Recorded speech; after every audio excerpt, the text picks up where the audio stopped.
We heard you. You want more guides about life in C server. We get it. Hell, I get it. It's one thing to look at win rates and numbers from other regions, and even from pro games. But C server games, man, they can be their own universe. You know that feeling when you study up for an exam and you really try and memorize and understand all the facts and figures, but the moment the test paper arrives, you stare at it and then you start to panic? Sweat beads form on your brow as you struggle to understand what's going on, and none of the things you expected to come out in the exam are on the paper at all. C server can be quite like that. Sometimes what happens and what's popular or correct in other places just aren't effective in our glorious chaos of a server. So this week, we're serving up a guide for a wonderful anomaly that I'm sure every one of you who has ever played in C has either gone up against or picked. I'm Pal for WomboXCombo, and welcome to Nice Assist, the show where we take a look at some interesting trends on Dota to help you pick the right hero on your way up the rank ladder. As a general reminder, these are all trends taken from games of Dota 2. If you want to experience success playing a hero you're comfortable with, or just plain practicing the ins and outs of a hero and strategy, will help you win more games than just trying out the latest builds. And with that, let's get started. The hero. Today we'll be talking about Mordred the Phantom Assassin. Wait, don't leave. I promise this is going to be something worth your while. Everyone has a story about a bad Phantom Assassin in their games, and since this is C server, MMR runs are usually filled with 4 to 5 carries per team. So there's bound to be a PA in there somewhere. It's especially frustrating when you go through a 3 to 4 game streak. I don't know about you, but if the PA is on my team, it's usually dead weight. But when the PA is on the enemy team, it's always godlike every single time. Hubs, man. You can't live with them and you can't live without them.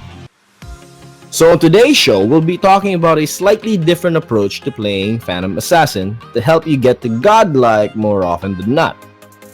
So to truly lock your assassin potential, you have to understand what PA does in a team.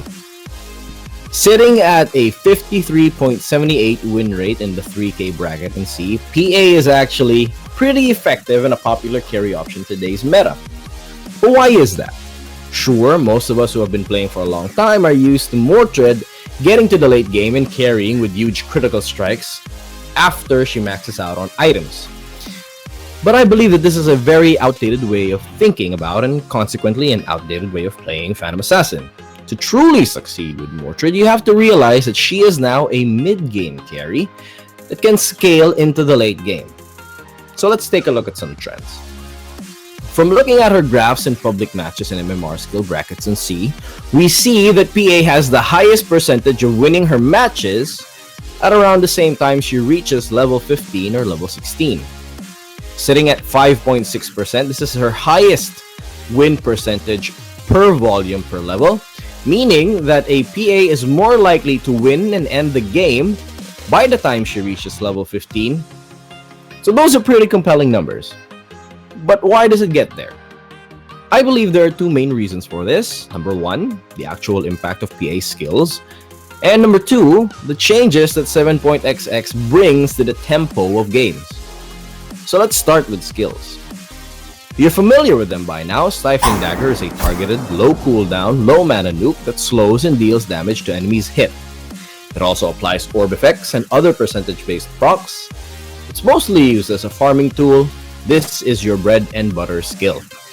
Blur gives you evasion and makes you invisible on the minimap, while Phantom Strike is a blink strike variant that allows you some attack speed boost when you use it, while the ultimate, Coup de Grace, is one of the most iconic skills in Dota, and one of the largest critical strike multipliers in the game. On their own, it all points out to the usual conclusion. Farm items on Phantom Assassin, get to the late game with damage, and a BKB, crit strike and win. Simple. Well, no, not exactly. What a lot of people are missing right now is just how much damage a PA can actually do without items. Consider this video from one of the best PA players on Earth, former MVP Phoenix carry player, QO. Did you catch that? Let's play that again in slow motion. Notice that immediately at level 6, QO goes aggressive, spamming daggers and auto attacks. Even before reaching level 6, he's already spamming daggers to keep the enemy HP low. That's because aside from flat damage, Stifling Dagger applies bonus damage based on your damage values.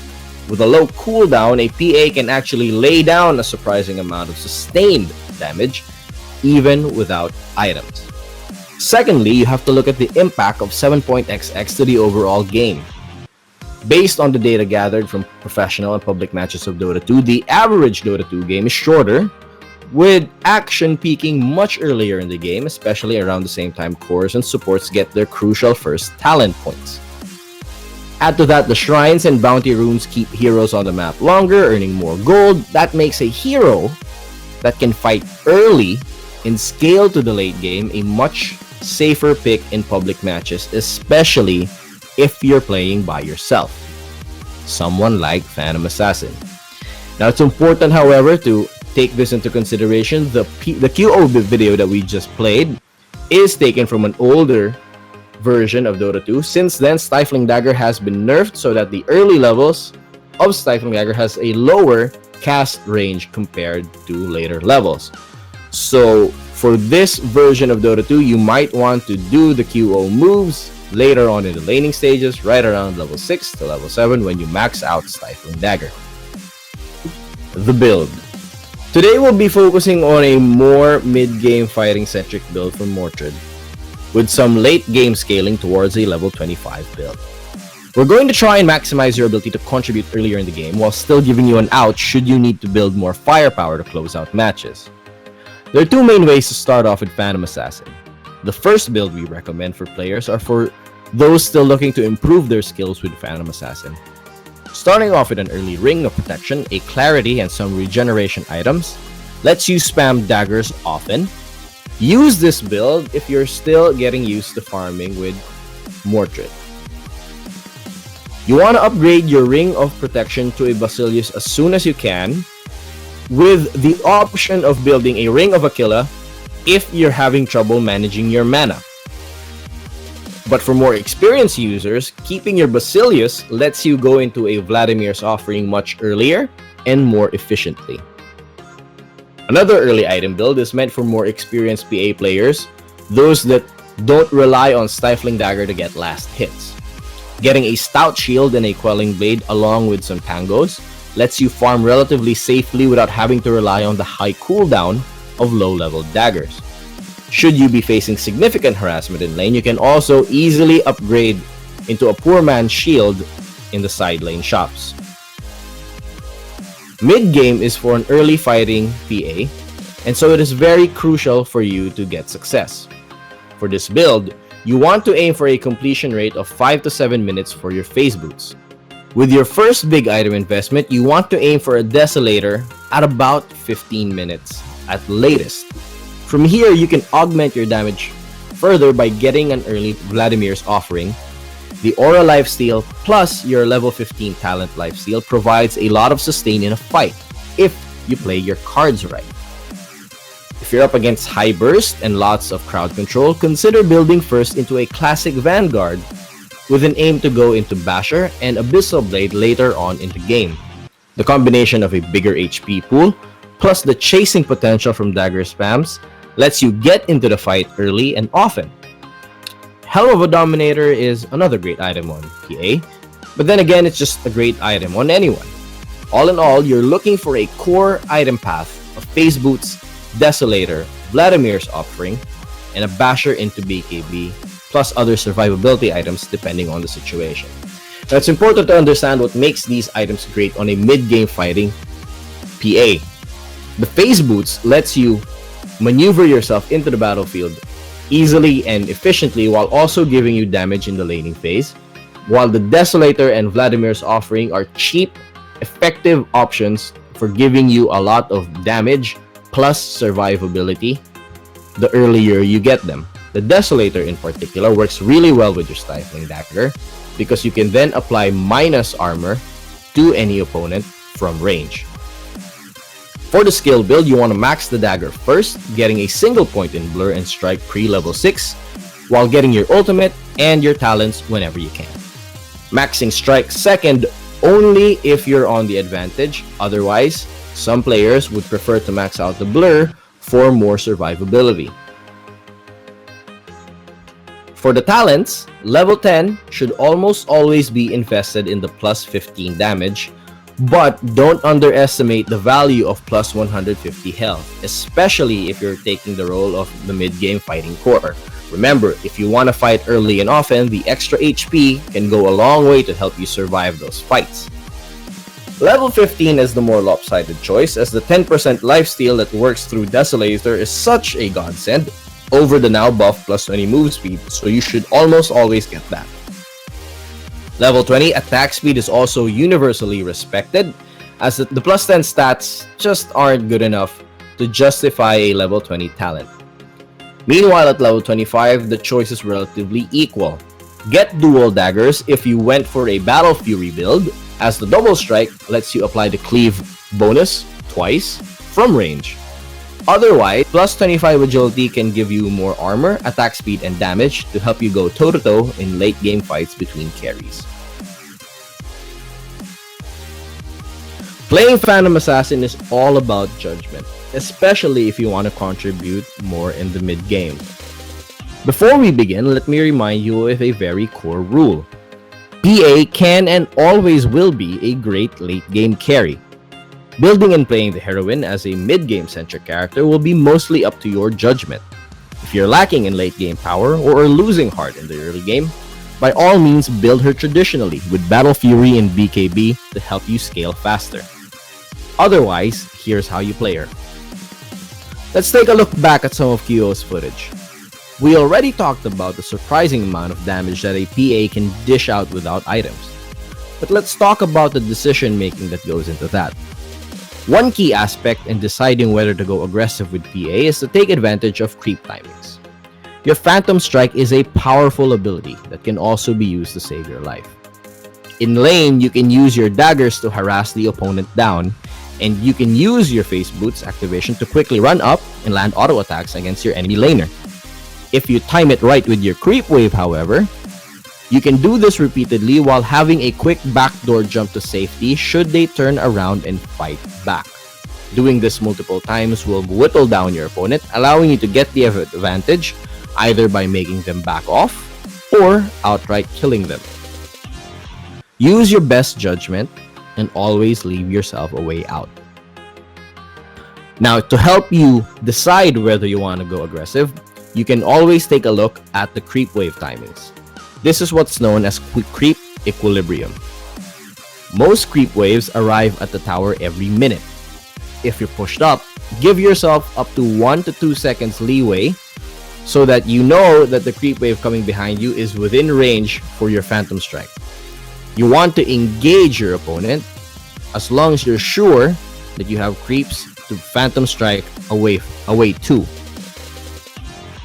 With proper last hitting and creep equilibrium, you can go for the harass at about 52 seconds into the minute or about 8 seconds before the minute mark. That way, you will have the time to jump back in time for the next wave to arrive, keeping you safe and relatively easy harassment for yourself. Against range laners, knowing how Fog of War works is also key. Little advantages like uphill sight can help swing the tide of the battle. In this clip, watch how QO spams his dagger every time the enemy mid has to come a little closer to last hit. The moment the enemy goes for an attack, he quickly activates his Face Boots to run back up to the safety of his high ground, dodging the attack. If the enemy mid laner makes a misstep, he quickly punishes it with a quick blink strike and a chase down. Easy kill. You can also take this one step further by bringing your own vision advantage to help you make the right choice before you engage. Warding uphill if you're playing mid lane as PA can help you get that crucial information before you make your decision to make your harassment. Your aggression also depends on your lane matchup. Against something like a Shadow Fiend that doesn't have any escape mechanisms, you can afford to act a little bit more aggressively as long as you pay attention to his damage output.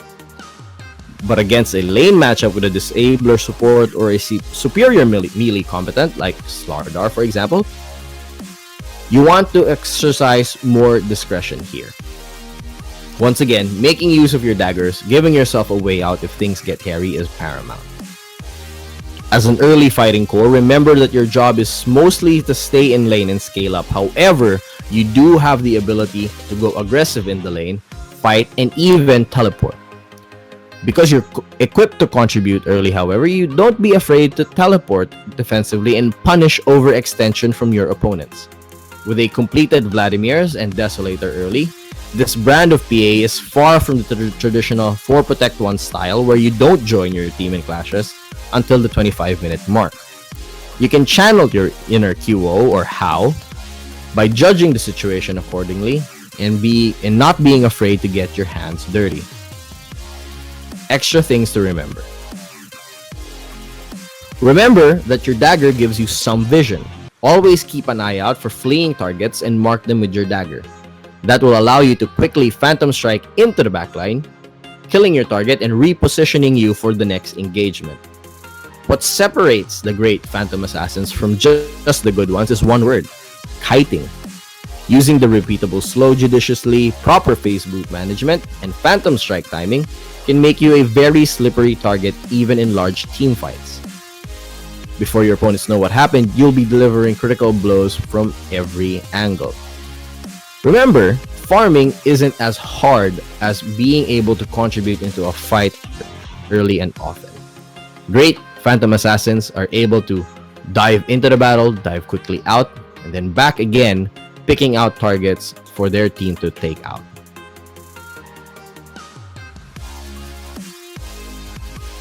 Mordred is a great hero right now, especially in solo queue, because you can contribute to your team earlier, unlike more traditional carry heroes. Instead of burdening your team and forcing them to play a man down for the early game and mid game, a PA built with early fighting items can help propel the team to victory earlier, while also serving as a reserve win condition for the late game. But that doesn't mean that PA is absolutely the best. One misstep with PA is the difference between plus gold and the respawn screen. Just make sure to use your best judgment and refrain from getting over aggressive. Just because you can fight early doesn't mean you should. Remember, skill beats will every single time. Conclusion. Mordred is a great hero right now with a lot of options for flexibility. Able to fight early and often, the Phantom Assassin can help you conquer the chaos of C server one large critical strike at a time. As always, our guides are here mostly to help you get started, but always feel free to change it up according to your experiences. I've been Pao from WomboXCombo, and we'll see you next week.